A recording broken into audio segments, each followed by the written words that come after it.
اس موضوع پر بات کرنے کے لیے، گفتگو کرنے کے لیے، اپنے خیالات کا اظہار کرنے کے لیے بہت محترم خواتین و حضرات کا پینل آج یہاں موجود ہے، اور سب اپنی اپنی حیثیت میں اتھارٹی ہیں اس موضوع پر بھی۔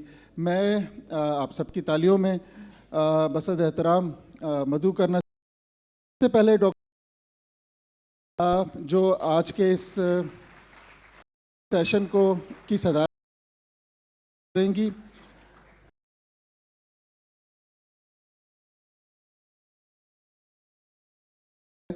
اور ادیب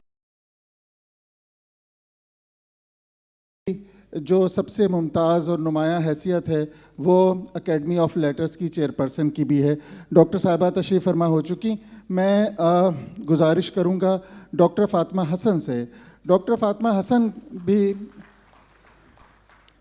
اور متعدد اداروں میں کام کر چکی ہیں، شاعرہ ہیں، افسانہ نگار ہیں، تنقید نگار ہیں، اور اب آرٹس کونسل کراچی میں لائبریری کے ڈپارٹمنٹ کو ہیڈ کرتی ہیں۔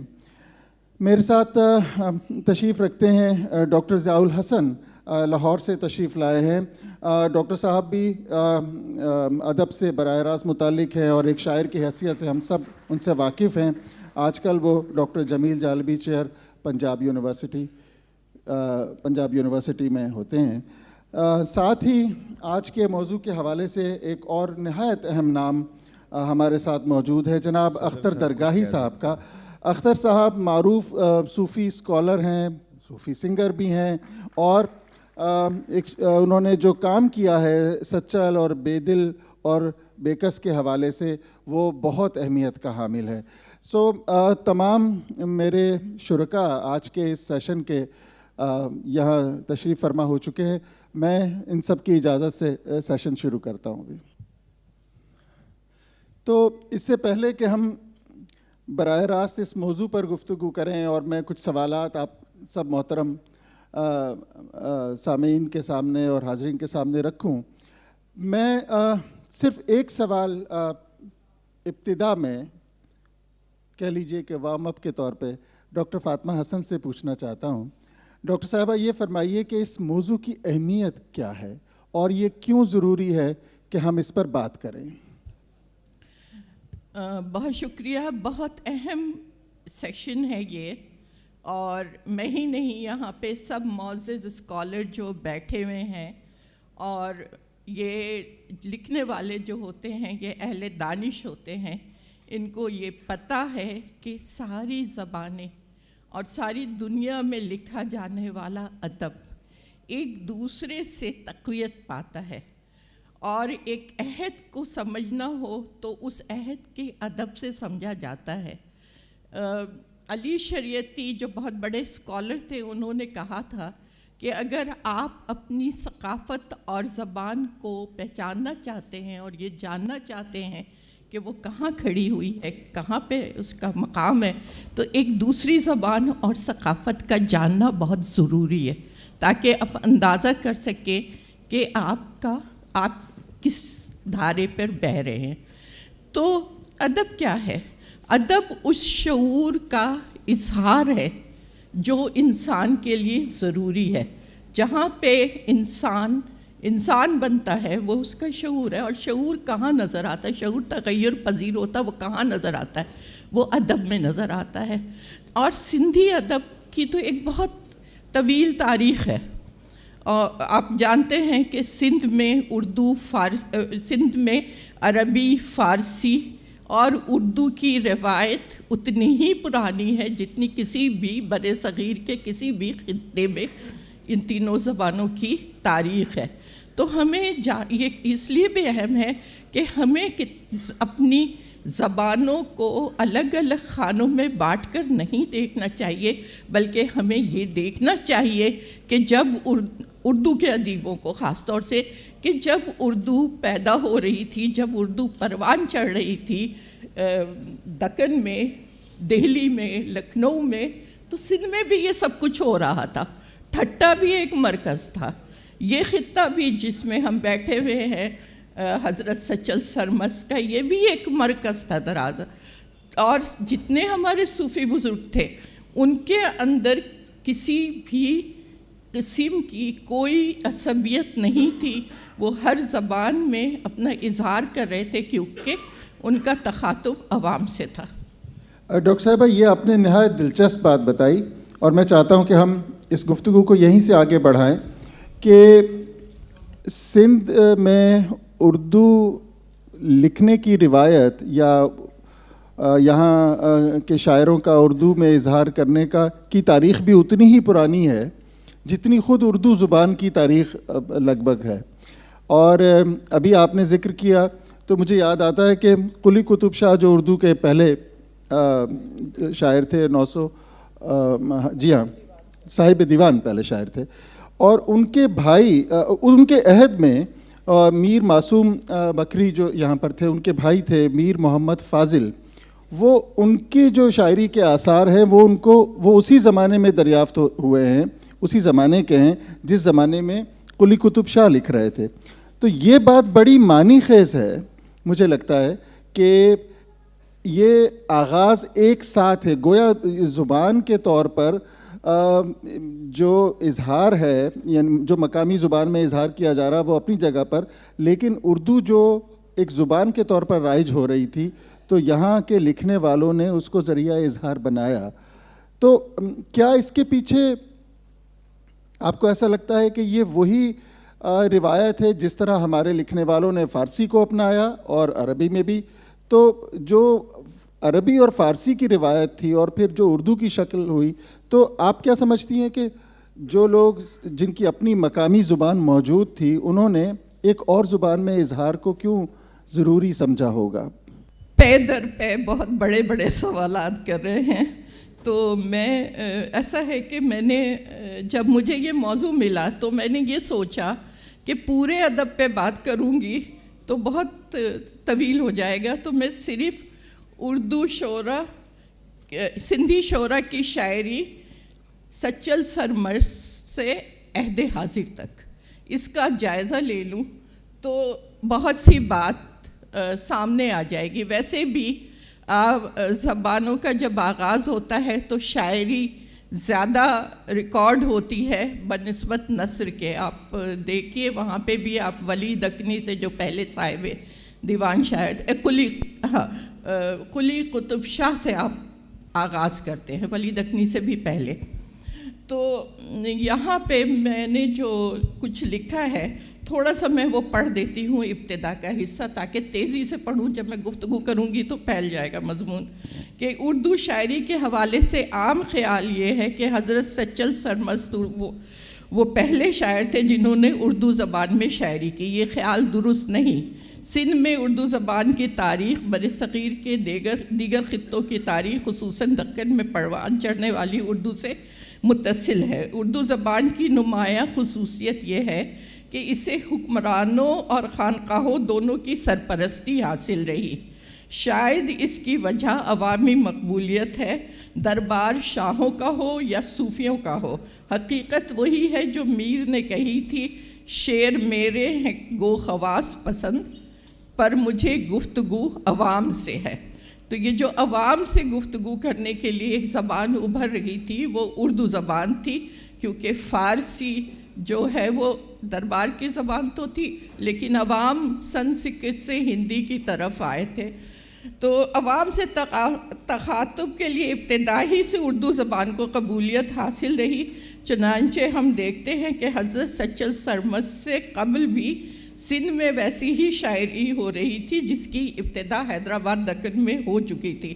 ڈاکٹر اس سلسلے میں سب سے اہم جو اور مجھے واحد تحقیق جو ملی وہ ڈاکٹر نبی بخش بلوچ کی ہے, اور جس کا اس کتاب کا نام ہے سندھ میں اردو شاعری از عہد شاہ جہاں تا قیام پاکستان. میں سمجھتا ہوں اگر یہ کتاب ڈاکٹر صاحب نے نہ لکھی ہوتی, ڈاکٹر نبی بخش بلوچ نے, تو ہم آج اس موضوع پر کچھ بھی نہ جان پاتے. مشکل ہوتا پھر کسی اور کو بہت ریسرچ کرنی پڑتی, جیسے کہ مجھے بعد کے شعرا پہ کرنی پڑی ہے. تو اس میں 71 شعرا کا ذکر ہے اس کتاب میں, اور ان 71 شعرا میں سے 11 شاعر جو ہیں وہ حضرت سچل سرمس سے پہلے ہیں یا ان کے ہم عصر ہیں, اور اس کے بعد جو 59 شاعر ہیں وہ حضرت سچل سرمس کے بعد ہیں، اور انہوں نے قیام پاکستان تک اسے لکھا ہے۔ تو اب ہم یہ دیکھتے ہیں کہ جو اس کتاب میں پہلا نام ہے وہ ملا عبدالحکیم خان ٹھٹوی کا ہے، جن کا عرصہ حیات ہے 1040 ہجری سے 1140 ہجری، جو 1630 عیسوی سے 1730 عیسوی بنتا ہے، اور جن کے فارسی مخطوطے میں اردو کلام بھی شامل ہیں۔ انہوں نے عالمگیری دور کا خلفشار دیکھا تھا، ان کی فارسی اور اردو شاعری میں اس کا اظہار ہے، اور وہ اظہار دیکھیے کیسے کرتے ہیں۔ ابھی بات ہو رہی تھی مزاحمتی شاعر کی، جو بھی مذاہب ایسے دور میں پیدا ہوا ہے جہاں مزاحمت ضروری ہے، اس نے اس کا اظہار کیا ہے۔ تو عطا ٹھٹوی نے لکھا، عبدالحکیم عطا ٹھٹوی نے، کہ عطا اس بھوک سوں ہم لوگ رہتا، زخوردن ساگ لونی سوک رہتا، اور میری جان دیکھنا پھر دکھ نہ دینا کہ محتاج تو کہ مفلوک رہتا۔ تو یہ زبان وہ ہے جو یہ اس وقت ایسی ہی زبان وہاں بھی لکھی جا رہی تھی دکن میں۔ اب یہ ابتدائی شاعری جو ہے، ابتدائی اردو ہمیں اسی طرح پروان چڑھتی نظر آتی ہے جیسی اس خطے میں، مثلاً جب تیسرا نام اس کتاب میں میر محمود صابر کا ہے، اور وہ ہے 1115 ہجری سے 1185 ہجری، یعنی 1703 سے 1773، اور ان کا جو محمود صابر صاحب کا قیام تھا یہ ٹھٹا میں تھا۔ اور ایک مزے کی بات بتاؤں کہ محمود صابر صاحب شاہجہاں آباد سے آ کے ٹھٹا میں آباد ہوئے تھے، اور اتنے خوش ہوئے تھے کہ وہ یہیں کے بس ہو گئے تھے، اور انہوں نے پورا زبان پر عبور حاصل کیا، اور جو سندھی اور عربی اور فارسی جو ہر زبان میں لکھنے کے ساتھ ساتھ اردو میں ایسا کمال کے اشعار لکھے ہیں، اور خود اس کا اظہار بھی کرتے ہیں کہ وہ ولی دکنی سے بہت متاثر تھے۔ اب وہ لکھتے ہیں کہ گر ریختہ ولی کا لبریز ہے شکر سے، مضمون شعر صابر قند و شکر تیری ہے، اور صابر سنا ہوں قافیہ سنجان ہند سے، صابر سنا ہوں قافیہ سنجان ہند سے، تجھ ریختہ کی دھوم بڑی ہے دکن میں جا۔ دکن لکھا ہے انہوں نے۔ ابھی جو پہلا شعر آپ نے سنایا وہ حیران کن اس لیے ہے کہ اس میں زبان بہت صاف دونوں میں زبان ہے، جی ہاں، اور یہ وہی زبان ہے جو ولی دکنی کی، خود ولی دکنی سے متاثر تھے۔ اب صابر کے اشعار سے کیا ثابت ہوتا ہے؟ یہ ثابت ہوتا ہے کہ اس صدی میں جو 1703 عیسوی سے 1773 عیسوی ان کا عرصہ ہے، یہاں پر اردو زبان رواج پا چکی تھی، ٹھٹا میں کم از کم۔ تو ڈاکٹر صاحبہ اگر آپ مجھے اجازت دیں تو میں سلسلہ گفتگو کو تھوڑا سا اور آگے بڑھاؤں، اور جو باقی محترم ہمارے پارٹیسپینٹس ہیں ان سے بھی کچھ سوال کروں، اور شاید میں لوٹ کے پھر آپ کی جانب آؤں مدد کے لیے۔ تو ڈاکٹر ضیاء الحسن صاحب تشریف رکھتے ہیں، آپ کی بہت نظر ہے شاعری کی تاریخ پر، ہمارے خطے کی، اردو فارسی کے علاوہ اب جو موضوع ہے، میں چاہوں گا کہ اگر آپ اس حوالے سے کچھ خیالات کا اظہار کریں۔ بسم اللہ الرحمن الرحیم۔ اصل میں اس موضوع پر گفتگو کرنے سے پہلے 2-3 باتیں کلیئر ہونی چاہیے کہ جس دور کی شاعری پہ ہم بات کر رہے ہیں اس دور کا ہندوستان 3 حصوں پر مشتمل تھا۔ اس کو ہند، سندھ اور دکن کہتے تھے۔ تو دکن جنوبی پنجاب، ہند شمالی جنوبی ہند اور شمالی ہند، اور یہ وادی سندھ۔ اور وادی سندھ وہ علاقہ تھا جس کا دلی تک رینج تھی، اور یہ پورا مغربی پاکستان وادی سندھ ہے۔ یعنی اصل میں آپ دیکھا جائے تو وادی سندھ وہ پورا علاقہ ہے جو مغربی پاکستان ہے آج، یا پاکستان ہے جسے آپ کہتے ہیں۔ تو یہ زبانوں کو سمجھنے کے لیے بہت ضروری ہے، اس لیے کہ کوئی شاعر کسی ایسی زبان میں شعر نہیں کہہ سکتا جو زبان اس کا وجودی تجربہ نہ ہو۔ آپ یہ کتاب ہے جن کا ذکر وہ کر رہے تھے، سندھ میں اردو شاعری، بہت کمال کی کتاب ہے اور بڑی تحقیق سے لکھی گئی ہے. سندھی شاعری، سندھ میں اردو شاعری کے حوالے سے اور بھی کافی ساری کتابیں موجود ہیں. یہ ایک بنیادی ڈاکومنٹ ہے، اس لیے یہ میں اپنے ساتھ ہی لے آیا تاکہ یہ ہمارے جو نوجوان ہیں وہ دیکھنا چاہیں، پڑھنا چاہیں. یہ کتاب آؤٹ آف پرنٹ ہے، مجلس ترقی ادب میں چھاپی تھی، تو ہم کوشش کریں گے دوبارہ چھپ جائے. تو اس کتاب کو آپ اگر سرسری طور پر بھی پڑھیں تو آپ کو پتہ چلے گا کہ 4 زبانیں تھیں جن میں ان تمام شاعروں نے اظہار کیا. ایک سندھی زبان، دوسری سرائکی زبان، تیسری فارسی زبان اور چوتھی اردو یا ریختہ. ان 4 زبانوں میں انہوں نے شاعری کی. اس کا مطلب ہے کہ یہ 4 زبانیں وہ تھیں جو اس وقت کی سندھ کی معاشرت میں موجود تھیں، کیونکہ شاعری یا ادب کی تخلیق کا عمل زبان کی تخلیق کے عمل کے بہت بعد ہوتا ہے، کم سے کم 200-300 سال بعد. اس کتاب میں جو پہلا شاعر ہے وہ 17ویں صدی کے وسط کا ہے، ولی کا ہم عصر ہے. اور اس کا مطلب ہے کہ یہاں اردو میں شعری اظہار جنوبی ہندوستان کی نسبت تھوڑا تاخیر سے ہوا، کہ جنوبی ہندوستان میں اس سے کم از کم 200 سال پہلے سے شعری اظہارات ہمیں ملتے ہیں. یہ کتاب اہم ہے، لیکن اس سے بھی زیادہ اہم کتاب ہے ڈاکٹر جمیل جالبی کی تاریخ ادب اردو کی پہلی جلد، جو گجری دور سے شروع ہوتی ہے، پھر دکنی دور ہے اور پھر قطب شاہی اور عادل شاہی ادوار ہیں. تو یہ سندھ میں اردو میں شعری اظہار سے تقریباً 200 سال پہلے سے ہمیں جنوبی ہند میں اظہار ملتا ہے، اور جنوبی ہند میں اردو. لیکن یہ جو شاعری ہم پڑھتے ہیں یہ مثلاً گجری دور میں ہونے والی اردو شاعری سے زیادہ صاف زبان میں ہے. آپ نے کچھ شعر سنے، اس میں اور بہت سارے شعر بھی ہیں. مثلاً وہ بہمنی دور میں ہونے والی شاعری سے بہت صاف شاعری ہے. یہ قطب شاہی اور عادل شاہی ادوار کے آخری جو یعنی قلی قطب شاہ بہت دیر کا شاعر ہے، پہلا صاحب دیوان ہے، لیکن یہ تقریباً کوئی 300 سال ہو چکے تھے قلی قطب شاہ تک شاعری ہوتے ہوئے اردو میں. تو قلی قطب شاہ کی شاعری سے بھی زیادہ صاف زبان ہے. یہ وہ زبان ہے جو ولی نے لکھی، اور یہ سارے ولی کے ہم عصر تھے اور ولی کی شاعری سے واقف تھے. اب سوچیں، آج تو ہم انٹرنیٹ کے دور میں بیٹھے ہیں، انفارمیشن ٹیکنالوجی کے دور میں بیٹھے ہیں، لیکن یہاں سے سندھ سے دکن تک 1000 کلومیٹرز کا فاصلہ ہے اور سفر کے ذرائع بہت مشکل ہیں. لیکن ولی کی شاعری یہاں تک پہنچی ہے، کچھ شعر انہوں نے سنائے ہیں، کچھ اور شعر بھی لکھے گئے اس حوالے سے. تو سندھ میں جو ہونے والی اردو شاعری ہے وہ یہ بتاتی ہے کہ بر صغیر پاک و ہند کی روح ایک تھی جو آج نہیں ہے. اس روح کو ذوف پہنچا انگریزوں کے دور میں. انگریزوں کی وہ جو مشہور ڈیوائیڈ اینڈ رول کی پالیسی ہے، اس نے پہلے ہندوؤں اور مسلمانوں میں منافرت پیدا کی، پھر مسلمانوں اور مسلمانوں میں منافرت پیدا کی، اور وہی ڈیوائیڈ اینڈ رول کی پالیسی ہے جو 1947 سے اب تک سب سے بنیادی پالیسی ہے پاکستان کو چلانے کے لیے.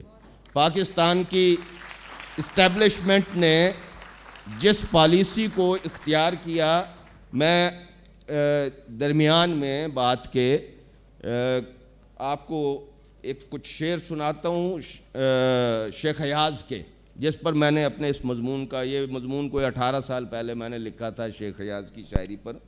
اس مضمون کا خاتمہ میں نے ان کی ایک نظم کے کچھ شعروں پہ کیا تھا. جانتا ہوں کہ وہ وقت بھی آئے گا جب میری شاعری کو اچانک کبھی چاند آکاش گنگا میں نہلائے گا، جب زباں کا تعصب نہ ہوگا کہیں، میری خوشبو سے ہر ایک مہک جائے گا. جانتا ہوں کہ وہ وقت بھی آئے گا جب نگر اور ڈگر ایک ہو جائیں گے، میرا آدرش بھی مجھ کو اپنائے گا.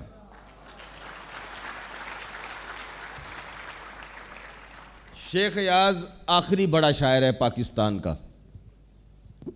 پاکستان میں اس سے بڑا شاعر پھر پیدا نہیں ہوا. شیخ ایاز وہ شاعر ہے جس نے, نہیں پلیز اس لیے نہ کہیں کہ شیخ ایاز میں بڑا شاعر, شیخ ایاز بڑے شاعر تھے, عظیم شاعر تھے. جن لوگوں نے شیخ ایاز کی, ہو سکتا ہے آپ جو تالیاں بجا رہے ہیں آپ نے شیخ ایاز کی شاعری نہ پڑھی ہو, شیخ ایاز بہت بڑا شاعر تھا. تو مثلاً پاکستانی اردو شاعری میں کوئی تصور نہیں ہے اتنی بڑی شاعری کا جتنا شیخ ایاز کی بڑی شاعری ہے. اور میں نے وہ شاعری ترجمے سے پڑھی ہے. میں سرائکی ہوں, میں تھوڑی بہت سندھی بھی سمجھ لیتا ہوں. سرائکی اور سندھی بہت قریب کی زبانیں ہیں. تو شیخ ایاز نے یہ اس کا اظہار ہے, وہ یہ سمجھ رہے تھے, یہ جو میں نے آپ سے بات کی یہ وہ بات سمجھ رہے تھے. جو شاعر آپ کو آپ کے وجود کی خبر نہیں دیتا وہ آپ کے لیے بے معنی شاعر ہے.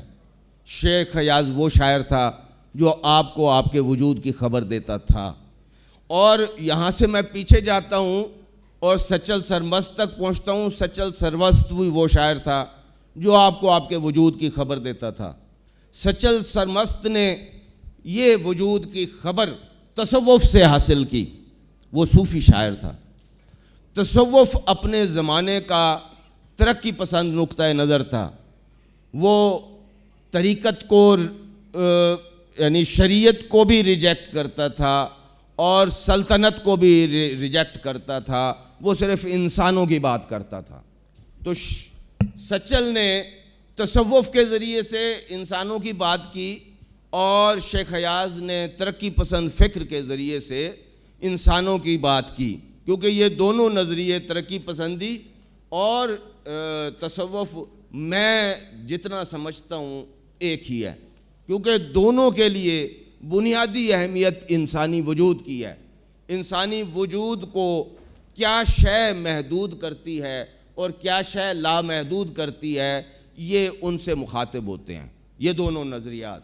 ڈاکٹر صاحب آپ نے بہت اہم نکتے اٹھائے اور خاص طور پہ جب آپ نے شیخ ایاز کا ذکر کیا تو ہم ضرور شیخ ایاز پر واپس لوٹیں گے کیونکہ ہم چاہتے ہیں کہ ہم عصر جو شاعری ہے اس پر بھی مکالمہ ہو.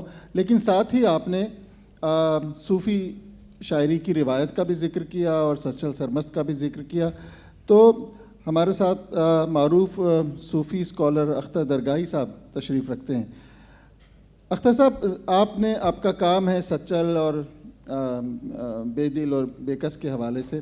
جس موضوع پر ہم آج گفتگو کر رہے ہیں اگر اس میں آپ کچھ اس حوالے سے کچھ گفتگو کرنا چاہیں. جی بہت بہت شکریہ آپ کا, تہ دل سے شکریہ ادا کرتا ہوں کہ آپ نے مجھے بہت ہی بڑی شخصیات کے ساتھ بٹھا دیا ہے اور سندھو دریا مانسور سے بہتا بہتا موجودہ سندھ خطے تک پہنچ چکا ہے. تو میں گزارش کروں کہ یہ بہت ہی اہم موضوع ہے اور سندھ کے حوالے سے میں یہ بات کرنا چاہوں گا کہ پہلے تو بات کریں گے اردو زبان کی, اس کے شعر پہ بعد میں پہنچیں گے کہ یہ اردو زبان اس کا سفر کیسے ہوا. تو پیر اسلام الدین راشدی صاحب نے تو یہ بھی لکھ دیا ہے کہ سندھ جو ہے وہ اردو کا مولد ہے. ڈاکٹر نبی بخش بلوچ سے پہلے اس موضوع پہ پیر اسلام الدین راشدی صاحب نے کام کیا تھا اور اس کتاب میں جتنے شعراء ہیں اس میں کوئی 60% سے زیادہ وہ سندھی شاعر ہیں جن کو پیر اسلام الدین راشدی صاحب نے ڈسکور کیا تھا 50 کے دور میں. اس کے بعد اس موضوع کو ڈاکٹر بلوچ صاحب نے آگے بڑھایا. اور سلیمان ندوی صاحب نے بھی لکھا ہے کہ جس زبان کو ہم اردو کہتے ہیں اس کا ڈھانچہ سندھ میں تیار ہوا تھا. ان کی کتاب نقوش سلیمانی جو 1933 میں, اور انہوں نے شاید یہ اس کی دلیل دی ہے کہ چونکہ مسلمان سب سے پہلے سندھ میں آئے تھے. نہیں دلیل یہ صرف یہ دلیل نہیں تھی, اس نے کچھ اور بھی ٹیکنیکل چیز بتائی ہیں. دیکھیں ہم علی قطب شاہ سے آپ نے شروع کیا لیکن آپ دو بڑے نام چھوڑ گئے ہیں, امیر خسرو اور بابا فرید. اب بابا فرید سے اگر ہم بات کو شروع کریں گے یہ 7ویں صدی ہجری ہے اور 13ویں صدی عیسوی. تو اس کی گفتگو ہوئی ہے اپنے ایک بڑے خلیفے کی بیوہ سے.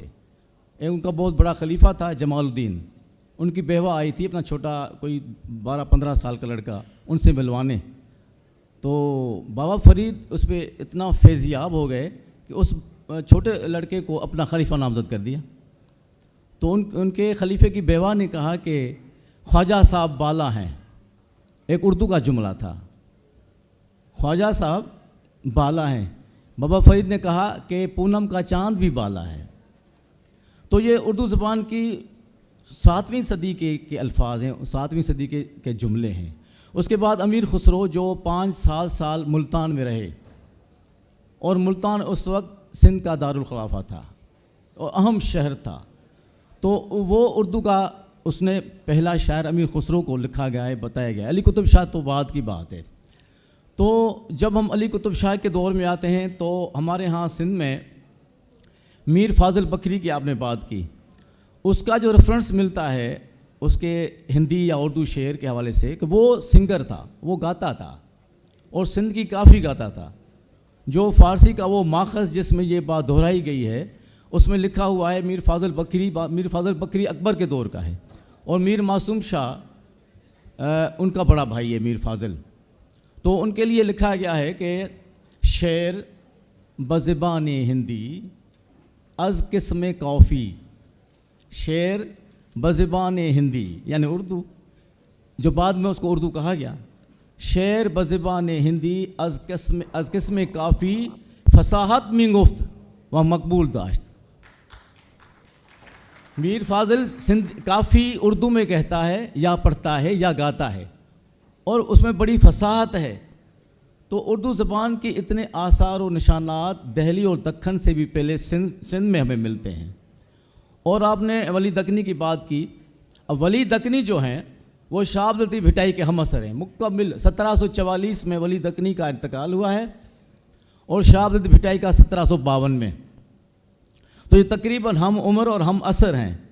تو شاہ عبد اللطیف بھٹائی جنہوں نے سندھی زبان میں شاہ جو رسالہ لکھا, خود ان کے کلام میں بھی ہمیں 2-4 الفاظ اردو کے ملتے ہیں. شاہ عبد اللطیف بھٹائی کا ایک شعر ہے, جیڈو تجھو نا باج ہبے اوڈائی منگا, ریت ہمبے ریت ہونیے توں چھپر توں چھاں, کجاڑو کہاں توکھے معلوم سب کی. اب کجاڑو بھی سندھی لفظ نہیں ہے اور کہاں اردو کا لفظ ہے. اس نے بیان کرنے کے معنی میں کہاں استعمال کیا, اس لیے حتیٰ کہ وہ سندھی میں کہہ سکتے تھے کہ کجاڑو چواں, جو ہم وزن بھی تھا بہر میں بھی ٹھیک ہے, لیکن اس نے کہا کجاڑو کہاں کا لفظ اس نے استعمال کیا جو لفظ اردو کا تھا, لیکن اس نے حرف تجنیس کے حوالے سے استعمال کیا, کجاڑو کے ساتھ کہاں کا.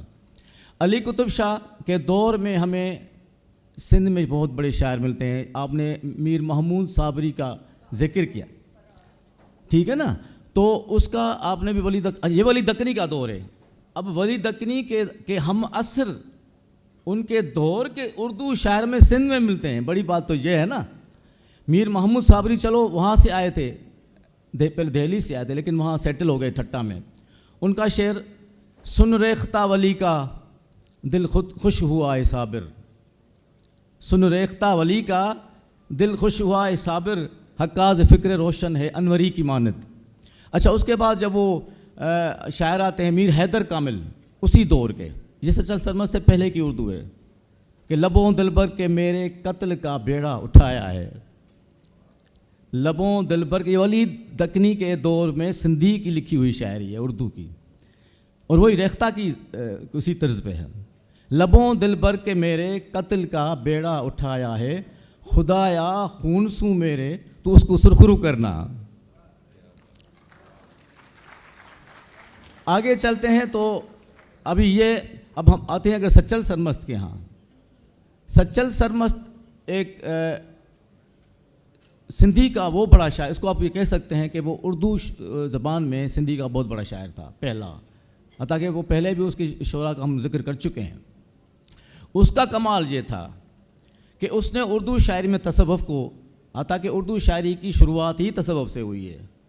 بابا فرید اردو کے پہلے شاعر ہیں, وہ صوفی چشتی سلسلے کے. امیر خسرو کہ سخی پیا کو جو میں نہ دیکھوں تو کیسے کاٹوں اندھیری رتیاں, نہ نیند نینا نہ انگ چینا نہ آپ آوے نہ بھیجے پتیاں. وہ چشتی سلسلہ، نظام الدین اولیاء کا مرید، وہ بھی صوفی، ولی دکنی خود صوفی تھا، حضرت بیعت مرید تھا کسی بزرگ کا، میر درد بہاؤالدین نقشبندی کی اولاد میں سے تھے۔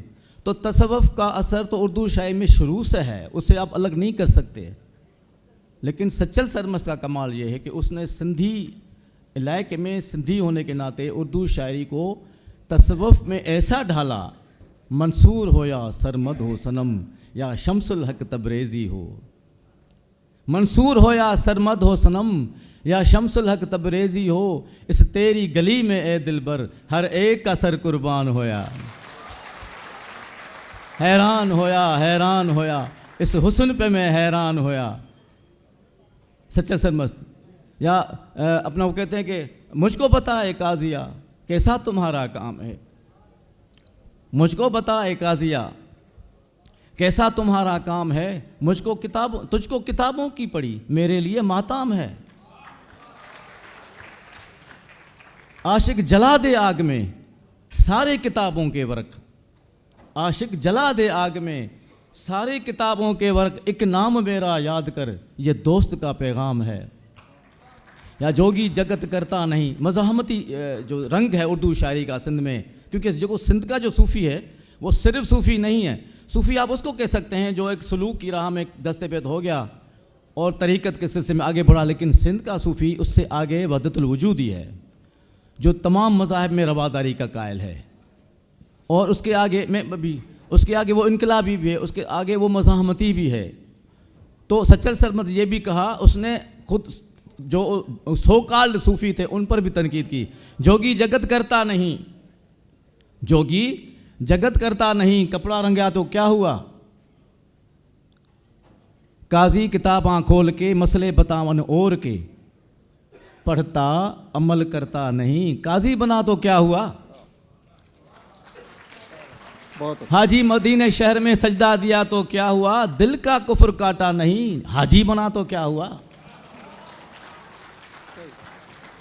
اچھا اختر صاحب، ابھی تھوڑی دیر پہلے ڈاکٹر ضیاء الحسن صاحب فرما رہے تھے، 3 ادوار کا ذکر کر رہے تھے۔ کل راستے میں آتے ہوئے ڈاکٹر فاطمہ حسن سے بھی میری یہ بات ہو رہی تھی، تو انہوں نے کہا کہ سندھ میں جو اردو شاعری کی گئی ہے اس کو واضح طور پہ ہم 3 ادوار میں تقسیم کر سکتے ہیں۔ میں یہ چاہتا ہوں کہ تھوڑی سی گفتگو شیخ ایاز کا آپ نے تذکرہ کیا، ہم اس سلسلے کو بھی تھوڑا سا آگے بڑھائیں۔ شیخ ایاز کا اردو میں پورا شعری مجموعہ تھا، نیل کنٹھ اور نیم کے پتے، جی ہاں، اور اس کے علاوہ میں چاہتا ہوں کہ چونکہ وقت ہمارے پاس کم ہے تو ہم اس گفتگو کو آج کی یہ جو کنٹمپریری پوئٹری ہے، جو ہم عصر شاعری ہے، آج کا جو سندھی ادیب ہے اور شاعر ہے وہ جو لکھ رہا ہے، میں یہ جاننا چاہتا ہوں کہ وہ کتنا اس روایت سے بیگانہ ہے اور کتنا اس روایت سے آشنا ہے، اور کیا وہ اس کو اپنے لیے اتنا ضروری سمجھتا ہے جتنا ماضی کے شعراء نے ان کو سمجھا۔ تو ڈاکٹر فاطمہ، اگر آپ تھوڑی سی گفتگو اس پہ کر سکیں شیخ ایاز، اور اس کے بعد پھر ہم چاہیں گے کہ ڈاکٹر ضیاء الحسن بھی کچھ بات کریں اس پہ۔ شیخ ایاز نے تو اپنی شاعری کا آغاز ہی اردو شاعری سے کیا تھا، بوئے گل نالے دل ان کی کتاب آئی تھی، اور جو غالب کے مصرے سے نام لیا گیا ہے، اور ان کو غالب کتابوں میں لکھا ہوا ہے کہ غالب ازبر تھے۔ اس کے بعد وہ نیل کنٹھ اور نیم کے پتے، اس میں آپ دیکھیے کہ ایک طرف فارسی کا اثر ہے، دوسری طرف ہندی کا اثر ہے، اور پھر شیخ ایاز اس دور میں تھے جب ہماری پورے شعری فضا روایت سے نکل کر ترقی پسندی کے دور میں داخل ہو رہی تھی، اور شیخ ایاز بھی اس رو میں بہتے ہوئے نظر آئے ہمیں، اور انہوں نے جو وہ مشہور ان کی نظم ترانہ بنی ہے، دیدہ ورو ہے دانشورو پاؤ زخمی سہی، وہ میں نے پوری یہاں لکھی تھی کیونکہ اس کا بہت اچھا ردم ہے، لیکن چونکہ اب آپ جدید شعراء تک لانا چاہتے ہیں تو میں شیخ ایاز سے آگے نکل کر ان پر آنا چاہتی ہوں، جو ایک بہت اہم نام ہے شیخ ایاز کے بعد، وہ ہے امداد حسینی کا، جن کے اردو مجموعے دھوپ کرن کو اکیڈمی آف لیٹر کا اس سال کا بہترین مجموعے کا، اردو مجموعے کا، آپ یہ دیکھیے کہ ایک سندھی شاعر کو اردو کی بہترین